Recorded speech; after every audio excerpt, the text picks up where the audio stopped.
வேளாண்மை மற்றும் பால் சார்ந்த பொருட்களுக்கான சந்தையாக அமெரிக்காவில் உற்பத்தியாகிற அந்த பொருட்களுக்கு சந்தையாக இந்தியாவிற்கு அமெரிக்கா கொடுக்கிற நெருக்கடியும் இந்தியா அதற்கு அடிபணியாமல் எந்த நெருக்கடியும் எதிர்கொள்வோம் என்று எடுத்திருக்கிற உறுதியான நிலைப்பாடும் உங்கள் பார்வை? உலகளாவிய பொருளாதார தாக்கத்தில் வருகிற பிரச்சனை. அமெரிக்காவினுடைய வேளாண்மை என்பது வணிக நோக்கு கொண்டது. இந்தியாவினுடைய வேளாண்மை என்பது வாழ்வியலோடு இணைந்து விவசாயத்தை செய்து அதை நம்பி வாழ்க்கை நடத்துவர்களுடைய எண்ணிக்கை கிட்டத்தட்ட 60% பேர் அதை நம்பி வாழ்க்கை நடத்துகிறார். ஒரு 20% பேர் வேளாண் உற்பத்தி பொருட்களை வணிகம் மற்றும் தொழில்கள் மூலம் அதை பயன்படுகிறார். கிட்டத்தட்ட 80% பேர் இந்தியாவில் வேளாண் சார்ந்த வாழ்வியல் முறையை தான் கடைபிடிக்கிறோம். அடிப்படையாக எனக்கு முன்னதாக பேசிய சீனிவாசன் சொன்னார், கிட்டத்தட்ட இந்தியாவில் 150 கோடி மக்கள் தொகை நெருங்கி கொண்டிருக்கிறது.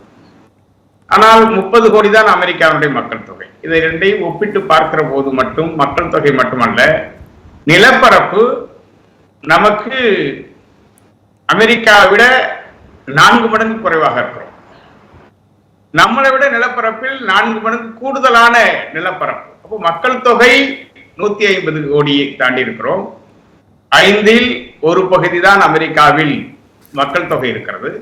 நிலப்பரப்பில் நாம் 5இல் 4 பங்கு அளவுக்கு குறைவாக இருக்கிறோம். ஆகவே இது எந்த வகையிலேயும் அமெரிக்காவுக்கும் நமக்குமான பொருளாதார ஒப்பந்தங்கள் எந்த வகையிலையும் பொருத்தமற்ற.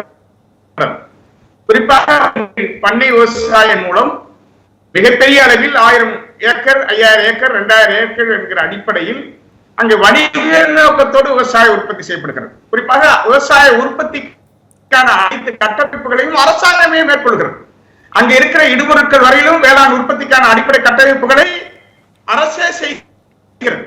ஆனால் அது ஒரு வணிக நோக்கத்தோடு செய்யப்படுகிறது அங்கு இருக்கிற விவசாயம். ஆனால் இந்தியாவில் விவசாய உற்பத்திக்கு விவசாயிகள் பொறுப்பேற்க வேண்டும். உற்பத்தி அழிவிற்கு விவசாயிகள் தான் பொறுப்பேற்க வேண்டும். உற்பத்தி அதிக மகசூலை பெறுவதும் விவசாய உழைப்பை சார்ந்து இருக்கிறது. அதுவே இது விவசாயம் என்பது இந்தியாவிற்கும் அமெரிக்காவுக்கும் எந்த வகையிலும் பொருத்தமில்லை. அதுவே அங்கே மக்கள் தொகை குறைவாக இருக்கிறது, அதிக உற்பத்தி நடைபெறுகிறது. இதை எப்படியாவது சந்தைப்படுத்த வேண்டும் என்பது ஒரு பார்வை. இன்னைக்கு அமெரிக்காவில் மிகப்பெரிய பொருளாதார நெருக்கடி ஏற்பட்டிருக்கிறது. அங்கேயும் விலைவாசி ஏற்றங்கள் அதிகரித்திருக்கிறது. இது அமெரிக்க அரசுடைய பொருளாதார கொள்கை என்பது இது இன்று நேற்று அல்ல, அது கிட்டத்தட்ட ஒரு 1/4 நூற்றாண்டு காலமாகவே தவறான பார்வையிலேயே சென்று கொண்டிருக்கிறது. தான் செல்லுகிற தவறான பார்வைக்கு தனது நேச நாடுகள் வளரும் நாடுகளை கையகப்படுத்துவதற்கான முயற்சி ஈடுபடுகிறது. இது கிட்டத்தட்ட 1/4 நூற்றாண்டு காலமாக இன்றைக்கு உலக மையம், தனியார் மையம், தாராள மையம் ஒப்பந்தம் செய்யப்பட்டது. நமது வர்த்தகத்துறை அமைச்சர் முரசொலி மாறன் அவர்கள் தான் இந்த ஒப்பந்தத்தில் கையொப்பமிட்டார். அன்று முதல் இந்தியாவில் இந்த வர்த்தக ஒப்பந்தத்திற்கு எதிராக நாம் போராடி கொண்டிருக்கிறோம். இன்றைக்கு நாம் அமர்ந்து தொலைக்காட்சியில் பேசுகிற சீனிவாசன் பேசுகிற கருத்துக்களை 1/4 நூற்றாண்டு காலமாகவே நாம் வலியுறுத்தி வருகிறது. இன்றைக்கு அது நேரடியாக பாதிப்பை ஏற்படுத்துகிற நிலைக்கு வந்திருக்கிறது. ஆகவே 25 ஆண்டு காலம் இதை பற்றி வருவதற்கே நமக்கு காலதாமதம் மட்டுமல்ல, இந்தியாவில் நமக்கென்று ஒரு தற்சார்பு கொள்கையை உருவாக்க முடியாத நிலை இருக்கிறது. அண்டை நாடோடு ஒரு ஒப்பந்தம் போடுகிற போது நம் நாட்டின் மக்கள் தொகையை வாழ்வியலை கணக்கில் கொண்டு, நமக்கான உணவு உற்பத்தியை கணக்கில் கொண்டு, நமக்கான பொருளாதார வளர்ச்சியை கணக்கில் கொண்டு, நமக்கு தேவையானவற்றை தேவையான நேரத்தில் இறக்குமதி செய்வதற்கும், உற்பத்தி மிகை காலத்தில் ஏற்றுமதி செய்வதற்கும், உற்பத்தி குறை காலத்தில் ஏற்றுமதிக்கு தடை விதிப்பதற்கான ஒரு வர்த்தக கொள்கையை, நமக்கான கொள்கையை நாம் உருவாக்க வேண்டும். அதற்கான எந்த தயாரிப்பும் எந்த நடவடிக்கையும் இதுவரையிலும் யாராலும் உருவாக்கப்படவில்லை. காரணம், இது 25 ஆண்டுகளுக்கு முன்னதாக உலக ஒப்பந்தத்தில் கையொப்பமிட்ட அடிப்படையிலே மட்டும்தான் நம்முடைய பொருளாதார வளர்ச்சியை இன்றைக்கு நாம் சென்று கொண்டிருக்கிறோம். இன்றைக்கு வந்திருக்கிற நெருக்கடி, அமெரிக்காவுடைய அதிபர் டொனால்ட் ட்ரம்ப் அவர்கள் தகுதியானவரா என்பது ஒரு பக்கம் விவாதம் இருந்து கொண்டிருக்கிறது. அவர் பேசுகிற கருத்துக்கள் உலக பொருளாதாரத்தோடு ஒப்புக்கொள்ள முடியுமா? அமெரிக்காவும் இந்தியாவும் ஒன்றா? இல்ல அமெரிக்காவும் பாகிஸ்தான் ஒன்றா? இல்ல அமெரிக்காவும் இலங்கையும் ஒன்றா? இதை வேறுபடுத்தி பார்க்கக்கூடிய பொருளாதார ஆய்வு சம்பந்தப்பட்ட அறிவிப்பு கூர்மையோடு ட்ரம்ப் பேசுகிறாரா என்பதை மாறுபட்ட கருத்தாக இருக்கிறது. இது உலகம் முழுவதும் விவாதிக்கப்படுகிறது. அவருக்கு இருக்கிற அடிப்படையான நோக்கம், அவருக்கு நாட்டில் ஏற்பட்டிருக்கிற பொருளாதார நெருக்கடி, விலைவாசி ஏற்றம், இதற்கு இந்தியாவும் உட்பட சேர்ந்து இந்த அமெரிக்காவுடைய நெருக்கடிகளை எதிர்கொள்வதற்காக இங்கே ஒரு கூட்டமைப்பை உருவாக்கி இருக்கிறோம். அந்த கூட்டமைப்பில் இந்தியாவும் இடம்பெற்றிருக்கிறது. அப்ப டாலருடைய அமெரிக்க நாணயத்துடைய மதிப்பு குறைய தொடங்கி இருக்கிறது. நாம் ஈரோ நாணயங்கள் போன்றவற்றை கொடுத்து ரஷ்யாவிடம் எரிபொருள் வாங்குவதற்கான நடவடிக்கையை ஒப்பந்தம் செய்து இன்றைக்கு வாங்கிக் கொண்டிருக்கிறோம். நீ ரஷ்யாவிடம் கச்சா வாங்கிக் கொள்ளலாம், அதில் மாறுபட்ட கருத்து கிடையாது. ஆனா அமெரிக்க டாலரை கொடுத்து வாங்க வேண்டும். இதுதான் இருக்கிற நெருக்கடி. உலகத்திற்கே அண்ணனாக இருக்க வேண்டும், தன் பொருளாதாரத்தை வளர்ப்பதற்கு உலக நாடுகளை அடிமைப்படுத்த வேண்டும். இதற்கு இந்தியா போன்ற வளர்ந்த நாடுகள், வளர்ந்து வரும் நாடுகள் வேளாண் பொருளாதாரத்தை மையமாக வைத்து செயல்படுகிற போது இந்த தன்னுடைய டாலருடைய மதிப்பை உயர்த்துவதற்கும் தன்னுடைய அதிகார வரம்பை உயர்த்துவதற்கும் இந்திய நாடுகளை அடிமைப்படுத்துவதற்கான முயற்சியில் எந்த நடவடிக்கை எடுத்தால் இதற்கு தீர்வு வரும் என்கிற அடிப்படையில் தான் அவர்கள் வேளாண்மை வைக்கிறார்கள். இந்தியாவில் பால் உற்பத்தி மிகையாக இருக்கிறது. சீனிவாசன் சொன்னார், அதில் நான் உடன்படவில்லை. தமிழ்நாட்டில் தேவையில் 20% தான் பால் உற்பத்தி செய்து கொள்முதல் செய்து விற்பனை செய்யப்படுகிறது. 80% பால் என்கிற பெயரிலே விற்பனை செய்யப்படுகிறது. எதிர்கால ஒரு ஓராண்டுகளுக்கு முன்னதாக கூட அமுல் பால் விற்பனையை தமிழ்நாட்டில் அனுமதிக்க மாட்டோம் என்றார்கள். பல வேளாண்மை விவசாய சங்கங்கள், பல அரசியல் கட்சிகள் இல்லை இல்லை அமுலுக்கு தடை விதித்துதான் ஆக வேண்டும் என்றார்கள். எங்களுடைய அமைப்பு தான் அந்த விவசாய அமைப்புகளிடத்தில் பேசி அமுல் ஒரு தரமான நிறுவனம், இங்கே விற்பனை உற்பத்தி செய்யக்கூடிய பாலுக்கு உரிய விலை கிடைக்கவில்லை, பால் தேவைக்கு ஏற்ப மக்களுக்கு தரமான பால் விநியோகம் செய்ய முடியவில்லை. எனவே அமுல் நிறுவனம் கிட்டத்தட்ட ஒரு 50 ஆண்டு கால புகழ்பெற்ற ஒரு நிறுவனம், அரசு சார்பு நடத்தப்படுகிற அவர்கள் பால் கொள்முதல் செய்வதையும் விற்பனை செய்வதை தடை விதிக்க கூடாது. அப்படி தடை விதிக்க வேண்டும் என்றால் 100% பால் விற்பனை உற்பத்தியையும் மக்களுக்கு தேவையானதை உருவாக்குவதற்கான திட்டமிடலோடு ஆவின் செயல்பட வேண்டும். இது ஏற்றுக்கொள்ளப்பட்டதால் அமுல் அனுமதிக்கப்பட்டது. ஆகவே இது உள்ள இந்தியாவில் பால் உற்பத்தி மிகையாக இருக்கிறதா, வேளாண் உற்பத்தி மிகையாக இருக்கிறதா? இன்றைக்கு அரிசி சாப்பிட்டவர்களுடைய எண்ணிக்கை இந்தியாவில் அனைத்து மாநிலங்களும் அரிசி சாப்பிட்டவர்கள் எண்ணிக்கை உயர்ந்திருக்கிறது. நானே டெல்லி பல உணவகங்களில் உணவு சாப்பிடுகிற போது அரிசியினுடைய உணவு வகையில தான் அதிகமாக உண்ணுகிற நிலை இருக்கிறது. ஏற்கனவே தென்னிந்தியாவில் தான் அரிசி உண்ணுகிற நிலை இருந்தது. இன்றைக்கு இந்தியா முழுமையிலும் அரிசியினுடைய தேவை அதிகரித்திருக்கிறது. இது ஒரு பக்கம். உலக நாடுகள் முழுமையிலும் பல நாடுகள் 40% நாடுகள் அரிசி உணவாக உட்கொள்ளுகிற நெருக்கடிக்கு தள்ளப்பட்டிருக்கிறது. ஆகவே அரிசியினுடைய மதிப்பு கூடி இருக்கிறது. இந்தியா நம்முடைய தேவைக்கு ஏற்ப அரிசி உற்பத்தி செய்யப்படுகிறதா? இன்றைக்கு இருக்கிற காலநிலை மாற்றத்தில் விவசாயிகள் எதிர்பார்க்கிற மகசூல் கிடைக்கிறதா? இது அதற்கான அடிப்படை கட்டமைப்புகள் இருக்கிறதா?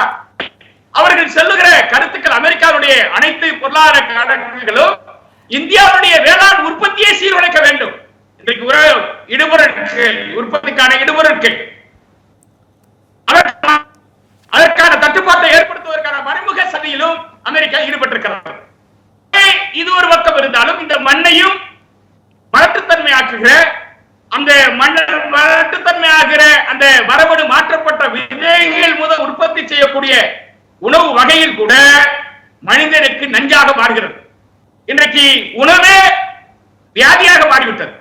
மருந்தில்லா நோய் தாக்குதலுக்கு ஆளாகிற கொடுமையும் அரங்கியிருக்கிறது. இது கொரோனா காலத்தில் உலக நாடுகளே இந்திய இந்திய விவசாயிகளுடைய உற்பத்தி பொருளும் தான் கொரோனாவை எதிர்கொள்கிற சக்தி மிக்கது என்று பாராட்டுகிற நிலையிலும் உலக நாடுகளுக்கு ஏற்றுமதி செய்கிற நிலையிலும் கொரோனாவை எதிர்கொண்டு விவசாயிகள் உற்பத்தியை பெருக்கினார். ஆனால் இந்த பேரிடர் காலத்தில் கூட விவசாயிகள் உற்பத்தி செய்வதை கூட நம் நாட்டில் கொள்முதல் செய்வதற்கும் அதை ஏற்றுமதி செய்வதற்கும் இறக்குமதி செய்வதற்குமான கொள்கை நிலைகளில் விவசாயம் சார்ந்ததற்கான சட்டங்களோ கொள்கைகளோ இதுவரை இடம்பெறவில்லை. உற்பத்தி மிகை காலத்தில் அரிசி ஏற்றுமதிக்கு நாம் தடை விதிப்போம். உற்பத்தி மிகை காலத்தில் அரிசியை ஏற்றுமதி செய்வதற்கு நெருக்கடிகள் கடந்த காலங்களில் தொடர்ந்து செயல்படுத்தி வந்திருக்கிறோம். இதெல்லாம் இன்றைக்கு உணர்த்துகிற நமது ஆட்சியாளர்களுக்கும் நமது இந்தியர்களுக்கும்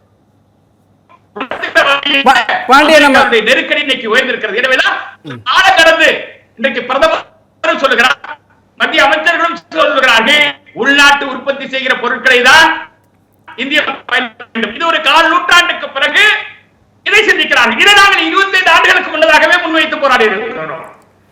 இன்றைக்கு வந்திருக்கிற இந்த சிந்தனை ஓட்டம் என்பது ட்ரம்பால் ஏற்பட்டிருந்தாலும் இந்தியாவில் பொருளாதார வளர்ச்சிக்கான ஒரு மாற்றத்தை தம் நாட்டு மக்கள் நாட்டுக்கான பொருளாதார கொள்கைகளை உருவாக்குவதற்கான ஒரு திட்டமிடலையும் எண்ணோட்டத்தையும் அதற்கான ஆர்வத்தையும் பேசலாம் உருவாக்குகிற நிலை ஒரு பக்கம் உருவாகிறது என்பதையும் இப்போ இன்றைக்கே அமெரிக்காவில் ஏற்பட்டிருக்கிற நெருக்கடி அல்லது ஒரு நிரந்தர தீர்வு வேளாணுடைய வளர்ச்சிக்கு இயற்கை வேளாண்மை, இப்போ ரசாயனம் மூலமாக ரசாயன பொருட்கள் அதிகமாக பயன்படுத்தி மண் எப்படி பாதிக்கப்பட்டிருக்குன்னு நீங்கள் நிறைய சொல்லிட்டு இருக்கீங்க. இப்போ நம்மாழ்வார் முன்னெடுத்த அந்த இயற்கை வேளாண்மை என்பது இன்னும் வேகமாக பரவலாக்கப்பட வேண்டிய ஒரு நிலையை கட்டாயத்தை ஏற்படுத்தியிருக்கா? சுருக்கமாக நிறைவு கருத்தோடு.